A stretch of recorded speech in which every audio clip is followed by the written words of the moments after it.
If you want to start, Kim, that's fine. I'm recording the session. I'll go send them a message, and then I'll come right back and turn my camera Okay, on. let's do it. Hi, everybody. Again, my name is Kim Bruce, and today or this week we're going to do vitamins and supplements, which to most don't seem like a really big deal. We take a multivitamin, we just, it's the gummy style now, so the best things ever. We take it and we just figure it's going to do something, but we don't really understand what. And understanding what a vitamin and each vitamin does within the body really impacts your health and your ability to grow, your ability for athletic performance, especially when I get, let's say, two athletes and they're very similar in terms of age and size and athletic ability, but one I'm having trouble creating change in or strength or endurance, and another one I'm not. These are the little things that I will nitpick at. I will get blood work done. I have a great physician. His name's Dr. Mo St. Martin. He trains under Dr. Jason Fung from the States, and he looks for things like inflammatory markers for me. I just had a really high-level athlete sent to him. All we do is blood work. They can be anywhere in the world. He looks at the blood work for me and found a really incredibly low number for zinc, and basically got him on it, and he's performing. So vitamins, to me, when I'm working with athletes, can sometimes bridge that important gap. If we can't figure out what's happening, whether it's sluggish behavior, sleep, or again, we put two athletes that should be able to perform at the same level. They have the same training and a lot of similarities genetically and all the rest of it, but one just cannot catch it. That is a format and an avenue that I go down to try to tweak it a little bit. So the vitamins that we need to understand and their importance are vitamin A, B, C, D, E, and K. So B has about 8 vitamins. You don't need to know the differences. Just know that those are the vitamins I'm going to chat a little bit about. Vitamins, typically, they're micronutrients. So your macronutrients are your food, your carbohydrates, your proteins, your fats. Those are macros. And some of you might have heard the world of macros and micros, because the bodybuilding and fitness world a few years back would count your macros. That was a fad. I don't hear about it much now, but these are micronutrients. So these are things that we use to supplement and to complement what we can't get from food. Okay, so they do a wide variety of things within our metabolism, within cellular responses. So we have two types. We have fat soluble and water soluble. And the unfortunate thing about taking a multivitamin where all your vitamins are in one, fat soluble and water soluble vitamins really do need to be separated in order for them to be absorbed in their full quantity. So give you an idea, about 8 years ago, there was research done, and the company grabbed all these different suppliers, from Jameson to Kirkland to some naturopathic brands like AOR.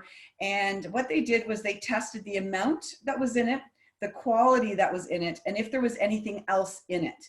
And a big percentage of these companies, because they weren't regulated, didn't have what they said that was going to be on the bottle. So unfortunately, you have to keep in mind that vitamins in themselves isn't under a regulation. There isn't anybody governing it. So I can give you a vitamin, a naturopath can give you a homeopath, your doctor. You can walk into the pharmacy and just say, oh, I'm going to grab these ones, and not really know enough about it. So again, much like supplements, and the talk about nutrition last time was that keep in mind that the vitamin world is a marketing world in terms of a business. So you want to understand, if I'm sending you to the pharmacy to pick something up, I'm going to educate you on what and why. And that's what we're doing today. Don't just walk in and grab the gummies because they look like, Flintstone vitamins and think, okay, this is what I'm going to take. Because the fat soluble and the water soluble vitamins really do need to be taken at certain times as an athlete to get the optimal results. So fat soluble means that the vitamins A, D, E, and K are absorbed in your fat. So you need to take those with your meal. And the best time of day to take it is your evening meal, so your supper. If you take it with your breakfast coming off of a fast, you're going to have an upset stomach. So the best time to take A, D, E, and K, if you're going to separate them, would be at dinner, because what it'll do is it'll get absorbed by the fat in the food, and then it'll get stored in the bloodstream. And that's how we take those vitamins in. Now, our water soluble vitamins, which are B and C, those ones, because they're water soluble, we don't store them. We take them and we pee them out, and we take them and we pee them out. So those two vitamins, which I consider critical, and I have patients asking me all the time, what are the two that I would suggest everybody should be on? It's those ones. And D, but I'll go back to D. But B and C are really, really, really important vitamins. Because we can't store them, we can never get ahead of it.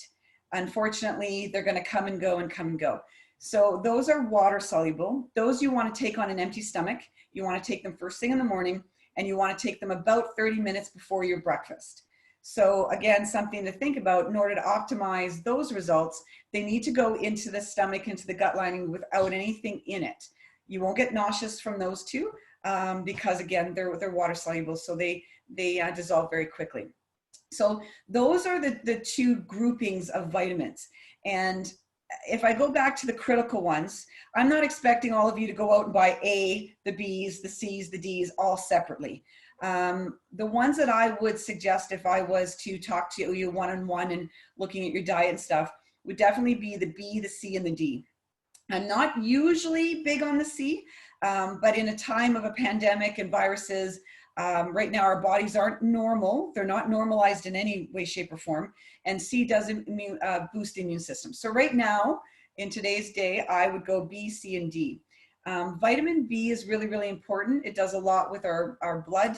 It does a lot with the production of red blood cells. And as an athlete and recovery, we want as many red blood cells carrying oxygenated blood in our bodies we can get. And that's something that vitamin B does. Some people, especially my girls, some of them are anemic.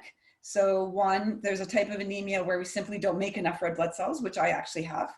And there's other ones where we have trouble binding iron, which increases the hemoglobin and all those kinds of things. So vitamin B is a really, really, really important one. Now there's 8 different vitamin Bs. From folate to words you won't even be able to pronounce. So don't worry about those. Most vitamin Bs come in what's called a complex. So the vitamin B complex would be all of them. And that's basically all you would need in a vitamin B anyway. Now the vitamin C are those little citrus, tablets that you can eat that are that are actually pretty good tasting. And there's also a really good gummy that looks like an orange slice. Those are really good too. And the vitamin C right now is really good. Any citrus fruit is really, really good for our immune system. And as an athlete, and Kyle probably remembers this from our first year with the Sudbury 5, one of my main jobs with my sport teams is making sure their immune systems are topped and functioning at the highest possible level as I can get it. Because if I've got one guy that crashes, I've got 12 guys that crash. And that's if I'm lucky, and that's not the coach and everybody else all breaking down at the same time. So when you add stressors and you add sleep disturbances and bus trips and all this other stuff, and in close quarters with people that you don't live with, those things all try on your immune system. And if your immune system is compromised, you're going to get, if you're lucky, you're going to get one thing, but most times my athletes will get one thing, start to recover, get another thing. And you could lose a big chunk of your season. So vitamin C, I give it like candy to my guys that are adults, obviously. And every time they're in for a treatment, it's in the med kit. I make sure that they have them at home. And vitamin C is a big one for me to help prevent any illnesses. And actually, it works miracles with any of my athletes. So that's the vitamin C. And that is a water soluble one. So that's one you've got to keep taking. And then vitamin D is our sunshine. And most people walking the planet are deficient, especially us, with Northern Ontario and having so much darkness and coldness and people not wanting to be outside. So vitamin D is something that's really critical in everybody, and my athletes especially. So vitamin D helps with converting food to fuel and also helps the repair process. But it helps mood, it helps sleep. And it's a critical one, mainly because we don't get enough of it. and because of what it does in terms of our cellular function. So if you notice the ones that I find critical, they also tie into a lot of the other talks I've done where I always revert back to energy, I revert back to repair. Because as an athlete, those are things that have to be on the top of your mind. If you're not repairing, you're not improving. And if you're not improving, then you're not that you're doing it for nothing, but you're not doing what we're expecting of your bodies. We're not doing our jobs to get you through what you should be and changing the way you should be. And that's what something like a vitamin can do, because it's a little bit more natural. It's a micronutrient, so our body knows what to do with it. And it's, I'm going to talk about supplements in a minute, but supplements, you have to be very careful because, again, it's another non-governed product. So we never know what we're getting, and we never know if it's mixed with something else that maybe our bodies aren't going to like, or are we absorbing it, or are we not absorbing it? Well, with the vitamins, it happens the same. So some vitamins you will absorb more, and some vitamins you'll absorb less. And taking it at the right times will optimize that, but it's not 100% guarantee. And some of the vitamins you'll get from a naturopath will be a caliber that your body will absorb 80% of. And some brands, like let's say Kirkland, you might only absorb 20% of. And you'll never know. You'll never know how much of it you're absorbing. Sometimes we just pee it out. And the water-soluble ones you're going to pee out anyway. So just know that it's not an exact science, but having, that knowledge, and I don't expect you guys to go out, like I said, and go buy them. But if you're having any struggles with anything, again, sleep, it could just be digestion, little things like that you don't understand, like I'm tossing and turning, I'm getting heartburn, or whatever might be happening. These are simple ways that we can try to heal the body from the inside before we start with meds. Because if we can figure out what's causing it and do it with a supplement or a vitamin, then we're way ahead than getting you used to having to take a medication for whatever the cause is. Because at the cellular level, most of our symptoms are telling us a story, and we just have to figure out what we're lacking in our bodies, because 9 times out of 10, we're lacking something and we just have to find it. So that's kind of vitamins in a nutshell. Again, don't go out and buy these. Contact me or Kyle or even Dr. Cam. Let us know why you're thinking a certain thing you want. Let us kind of educate you on it and decide whether it's something you should and shouldn't do. But if you understand what you want to achieve, and I do this even when I'm talking to athletes and they say, Kim, can you get me Gatorade for halftime? Okay, what do you want the Gatorade to do? What do you want to put it in your body for? And if they can tell me and the Gatorade does what they want it to do, then I'll get them a Gatorade. But just saying Gatorade because I like the lemon lime flavor, I'm not going to give them a Gatorade, because what it does to their body when they put it in changes what I'm expecting to have happen. So same with vitamins. So if you're having an issue, let me know, let Kyle know. We'll figure out what the best process or platform is. Some of you with your ages, we would probably run that by your family doctor just to make sure it's okay with them that you're on it. And then, obviously if there's any issues, we do blood work, find out if you're deficient and how deficient. That will determine the amount that we put you on. It's easy breezy. Even in this, getting blood work done is really, really easy, but it's also the safest way to make sure that we don't overdose or give you something you're actually not deficient in. We would do the blood work. And like I said, your doctor can do it. And then my friend, Dr. Mo, would tell me if there's any other red flags. So those are vitamins. Now supplements, supplements have been kind of over marketed and misunderstood for a long time. So supplements come with a lot of caution when I talk about supplements, because if you do research, one of the things I teach at the med school is critical appraisal of research. And if you critically appraise a lot of the research done on supplements, it's usually done by the supplement company. So of course they're going to boost, not lying about the results, but they boost the results and basically what it means. So you take, a smaller portion of people, you might take 800 instead of 80,000, right? And those things in terms of research always determine the validity. And that's what happens in the world of supplements. The other thing is we've grown to eat and we've grown to take our supplements based on pleasure and taste, not on survival. So when you're looking at a supplement and you got the choice of, you know, cookies and cream or a plain one, you know, people go for the cookies and cream. It's nothing bad, but if that's contributing to a sugar load, then where you take that protein alters what's happening cellularly. So if I don't want, you know, if I prefer that your body's not surging with sugar and insulin, depending on what you're taking it for, it's going to change your output and your ability to perform. It might seem minute, but I'm trying to teach you how to logically think about something before you put it in their body. So the main ones that I hear a lot about, especially from my boys, protein obviously is a big one, glutamine, creatine for my lifters, magnesium, caffeine, and of course the omegas. So protein, I always revert back to Almax. Almax is one I've done a lot of my own research in. This is an Isoflex. So there's a couple different types of protein. There's casein. There's like the Isoflex, which is an isolate. So it's a whey isolate. They digest differently. So a whey protein, it's all milk protein. Just remember that. So if you're lactose intolerant, that would be an issue. But they're both milk proteins. So a whey protein is kind of like that stage before you make cheese. And it's a very quick digesting protein. So someone who needs it for a meal replacement, somebody who needs it for a repair or something that they're coming up to, their stomach's too sore, so they need, you know, something in their stomach so that they're not, you know, going to feel ill on the cord or whatever it may be.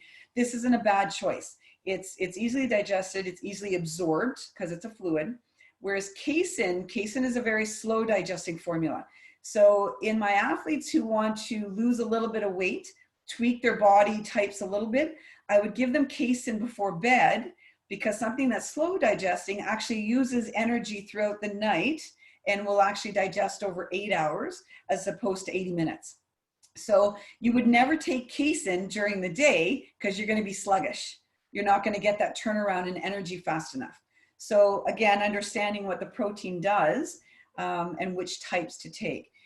And of course, there are the green formulas. I don't know them as well, simply because they're not ones that I get asked about a lot. But you can get protein from a number of different sources, and the vegan and the green sources are good. They are all easily digested and they're all quick digesting. So very similar to the protein isolate, just without the flavors. They taste like grass, I think. So protein in itself, obviously we use it for repair. We use it for an increase in muscle ability and function. So we're using it in lieu of a piece of chicken, depending on whether you can get, again, I prefer most times of the day to have a solid meal, but sometimes it's not conducive, and having a shaker bottle with protein in the bottom and throwing some water from a fountain in it is easiest. It's certainly better than nothing at all. And if you have any digestive issues, colitis, Crohn's, anything like that, then the liquid formula 9 times out of 10 is easier on your system anyway. Branched chain amino acids. I showed you guys this one last time. That's an Immunocore. So branched chain amino acids, or BCAs, kind of got a height. They really took limelight, I think I would say, like they got highlighted over the last few years, mainly because one of the research that a lot of these companies did found that the branched chain amino acids, so leucine, isoleucine, and valine, mostly leucine, was the one that spear-rocketed protein synthesis. So when they realized that they could make a formula that improved your protein synthesis and actually got it started faster, the branched chain amino acid world just went rampant. It's very, very valuable.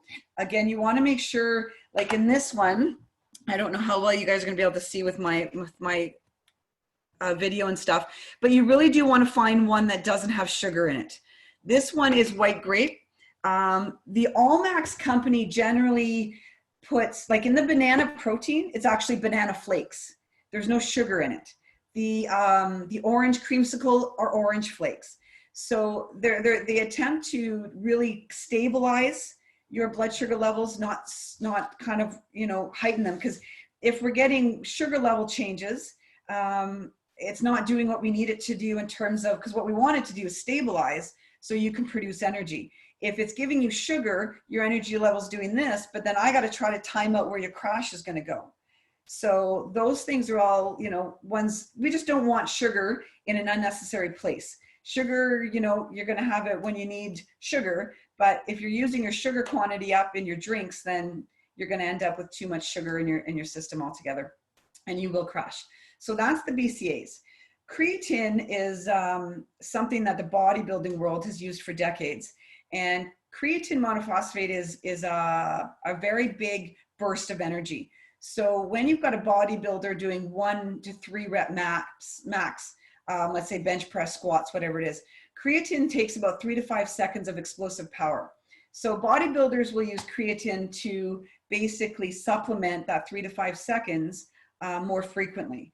So it's really just an energy source in high intensity reasons. Most athletes don't require it.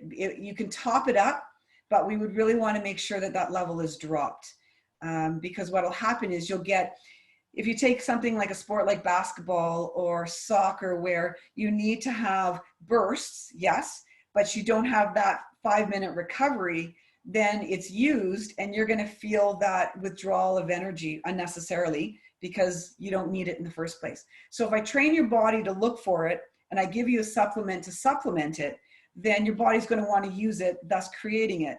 And if we have it and we don't need it, then all that's going to do is teach your body to look for it, use it first, and you're going to do this with energy, this, and then have to come back up and use your foods and your sugar and those sources. So I prefer in athletes that I need a constant energy source from, not to use creatine at all.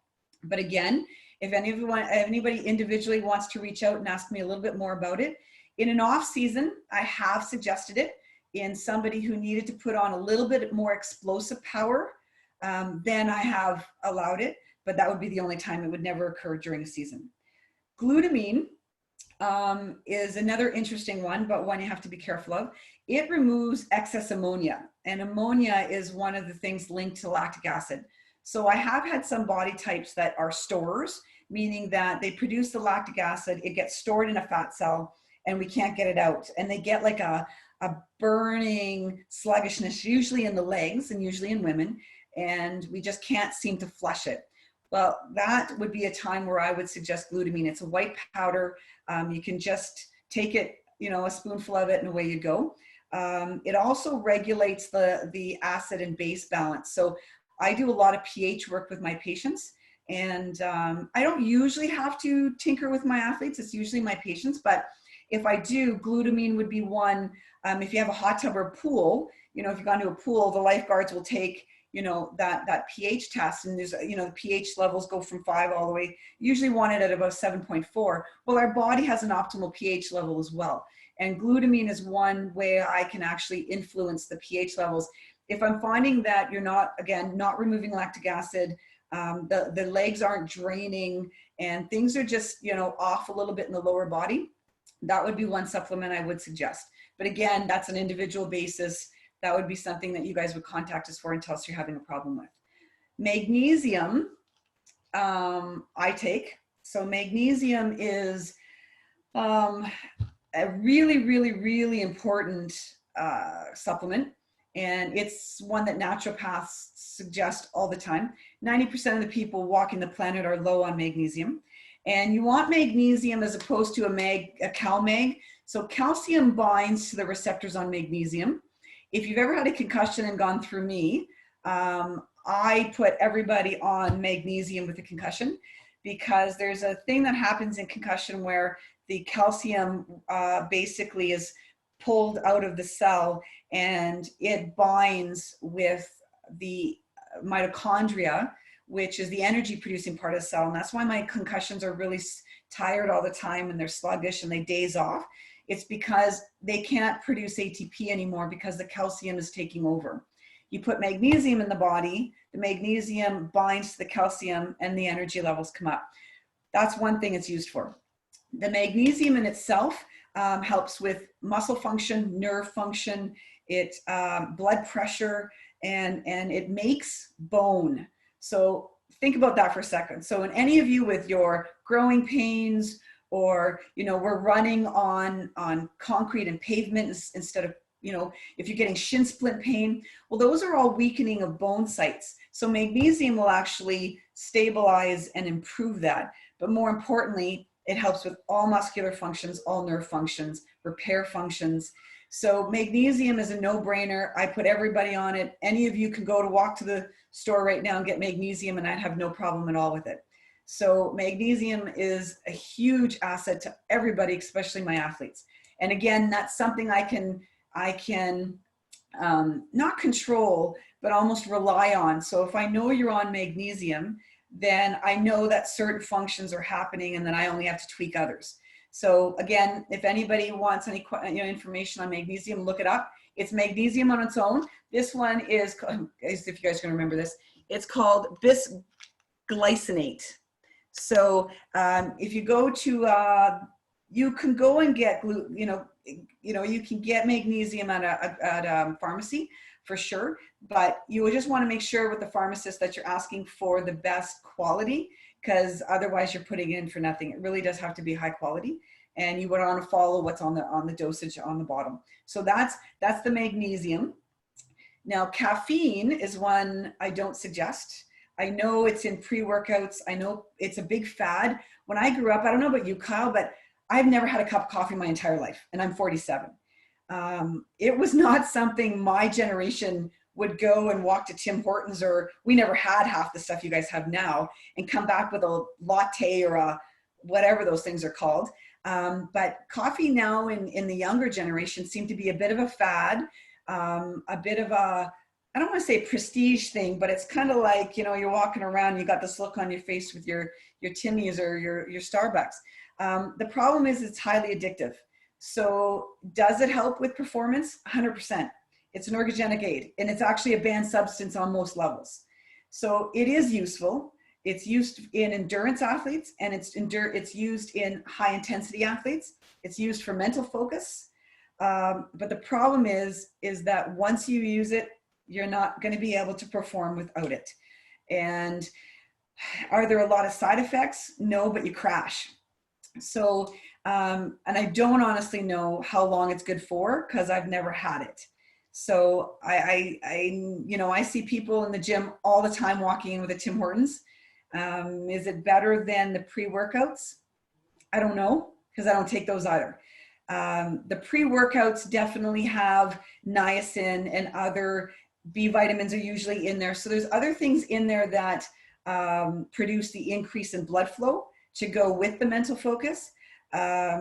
But I would just, in my opinion, as a therapist, as a mom, as an athlete, I wouldn't get anybody hooked on caffeine unless absolutely necessary. And there are times for it in adults. I don't question it as much. I had sub 5 athletes that I never Monsters, never Red Bulls, but there were a few that would take a small sip of a 5 hour, and that would be it. But yeah, so any of my under 20-year-old athletes, I would never suggest a caffeine product for. So that's those. The omega-3s, that's an anti-inflammatory, has an antioxidant property as well. Those are things I'm good with on a daily basis too. So omega-3s and magnesium, everybody should have. When you are training, you're creating micro tearing, which is when the body that's what the body's repairing, this micro tearing. And part of that repair process is inflammation. Yes, inflammation is necessary, but if you're on an omega-3, it limits the amount. You're not going into these huge recovery processes every time you have a micro trauma. So your delayed onset muscle soreness, the DOMS, that is micro tearing. It's absolutely necessary. It's going to heal, and you'll heal perfectly well. The thought process, however, is if you take an omega-3 and limit the amount of inflammation, it's a real safe way to limit the recovery days in between, as opposed to some of these other supplements. So omega-3s and magnesium, I always have all my athletes on. My patients are on it. And those are ways that, again, I can somewhat stabilize things that are happening at the cellular level. Variables I can control. So those other variables I can't control, I can figure out if things don't go well. But those are the ones that I always want the most of. So those are the big vitamins and supplements that I deal with in my world. There's diet pills out there. Don't touch them. There's ephedrine. When I was younger, there was something called an ECA stack. I saw it back about 5 years ago come back out. And then that was like an ephedrine, a caffeine, and an aspirin, I believe. Yeah. And they were trying to get these really quick bouts of energy. Stay away from them. There's other ways, safer ways, things that don't involve increase, like rampant increase in blood flow, but it's the heart. You don't want to increase changes in your heart rate unnecessarily and unnaturally because you can't control it. And the heart palpitations and the changes vascularly aren't worth the risk. Like I said, between all of us, we have years of experience in these fields. There is something safe out there. If you guys have something you want to tweak, let us know, but stay away from the fads. Unfortunately, fitness and diet and bodybuilding and all these things come in fads, and there's some of them trickle. Like, I know you guys can walk into any gym and get your steroids and get your human growth hormones and get the pills that you don't think are steroids because they're a pill and not an injection, and they say they're safe for women. They're still steroids. So you don't want those changes. I see really young guys taking them. I see really young women before they've ever even had babies. And you're changing your DNA. You're changing the cellular responses in your body, something you can't control. Everything that we're trying to do, Kyle and I and Dr. Cam, we're trying to give you guys the education and the information to control those variables, not make them uncontrollable. Because if you can control them, we can change them, influence them, whatever we have to do, especially as an athlete, for recovery, for, Alana's strength and conditioning. If someone is having trouble 6 weeks in and you still can't do a push-up, there's things we can look at because we know what you guys are doing or not doing. But if you guys are taking things on the side, I can't tell you not to, but I am asking you to tell me. I won't tell anybody. I won't judge you. I just need to know if there's something else you're doing so that I can make those changes if something was to happen. And I tell that to all my athletes. I'm not your parent. If you're old enough to be taking it, I can't do anything about it. I'm going to tell you not to, and I'm probably going to kick you in the shins, but I will at least use that information to help whatever things change or don't change and things that we have to do. But please stay away from Anavar, Winstrol, all these testosterone things that, your friends or your all of these guys are like walking around like this. They shorten tendons, they dry you out. I've been doing this for 20 years. Every one of them becomes injured and every single one of them are in pain because their body is constantly inflamed and they just don't know. Okay. So again, we are part of your circle of care. And so use us that way. If we know what's going on or what you're thinking about, run it by us first and we'll do our best to talk you out of it. But in the very least, we can educate you. Absolutely. If you guys want to hear any horror stories, I grew up, lots of friends used it. Lots of buddies were football players. I've got 2 friends that had a testicle removed in their late 20s due to testicular cancer. Other than that, healthy, right? You never know, but I'm sure it didn't help the situation, right? And there's a lot in Sudbury, and you guys are all young enough and you're training hard enough, and with the proper nutrition and sleep, you're going to have some better results, better long-lasting results than some of these people, right? So that was a comment. Kim had a question about the omegas. Are you taking liquid or capsule? And if so, are you keeping them in the fridge? Just a little bit about like the dosage and stuff. Sure. So omegas liquid form, if you guys can stomach swallowing fish, you can go nuts. I tried it once and basically puked it out in the sink. My kids were laughing at me. It's like a lemon flavored raw fish. I can't do it. But of course, because you don't have the capsule around it, it is better absorbed. You can somewhat guarantee the amount a little better, but they're not easy and you burp fish oil for hours. Yeah. So that's the bad part. The good thing with omega-3s is the quantity in the capsule varies depending on the size and the kind. There's krill, there's all different kinds of fish it comes from. you can pretty much guarantee you can double it. Most cardiologists have it 5 times. So it's that critical. Your best bet though is to take it, go to the pharmacist. This is my weight. This is, what I'm using it for. This is my age. How much should I take? And get their take on it first. Dosing is probably the only part that might be a little bit regulated in terms of professions. So I would always, ask the pharmacist for that, but you can't go wrong. It's really safe. But remember, if you have a hard time swallowing big capsules, fish oils are about that big. So in those cases, you're better with a liquid. But if you can swallow a big capsule, I do the capsules because I can't imagine swallowing that stuff again. Yeah, it's bad. Hey, I really appreciate all of that. Great knowledge. If you do have any questions, please reach out to Kim or myself. Ashley, I know you did have a question for Kim about your hips. Any other questions though about this topic? And again, I'm recording this, so I'll post it probably later this evening. I usually receive notice that I'm able to post, so I'll put that up. But Ashley, if you want to just maybe shoot Kim a message about your hips, just a little mobility. I think they're, I don't know, I said maybe they're, as silly this could be, that they're too loose. She's doing, it could be popping when she's coming out of a squat. Yeah. Okay.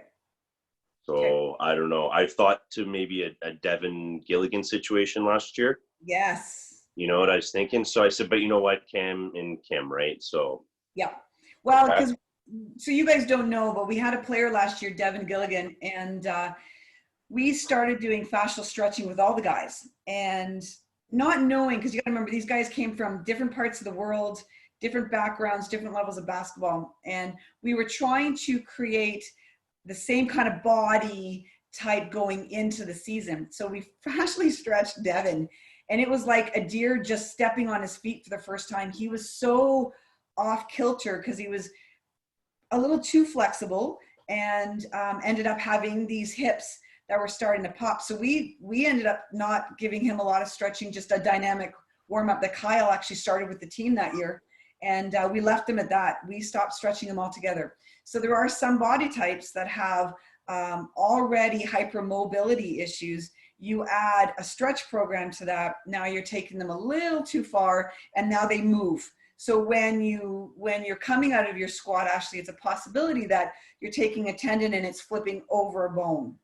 So we may have to shorten you back up. But Dr. Cam and I can certainly figure that out for you to make sure that you're doing those stretches safely. That's awesome. Fantastic. And again, that's why we create this community, right? Everyone together.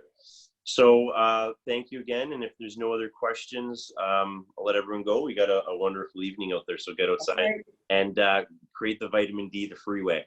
All right. You got it. All right. See you, everybody. Bye-bye. All right. Have a good night, everybody.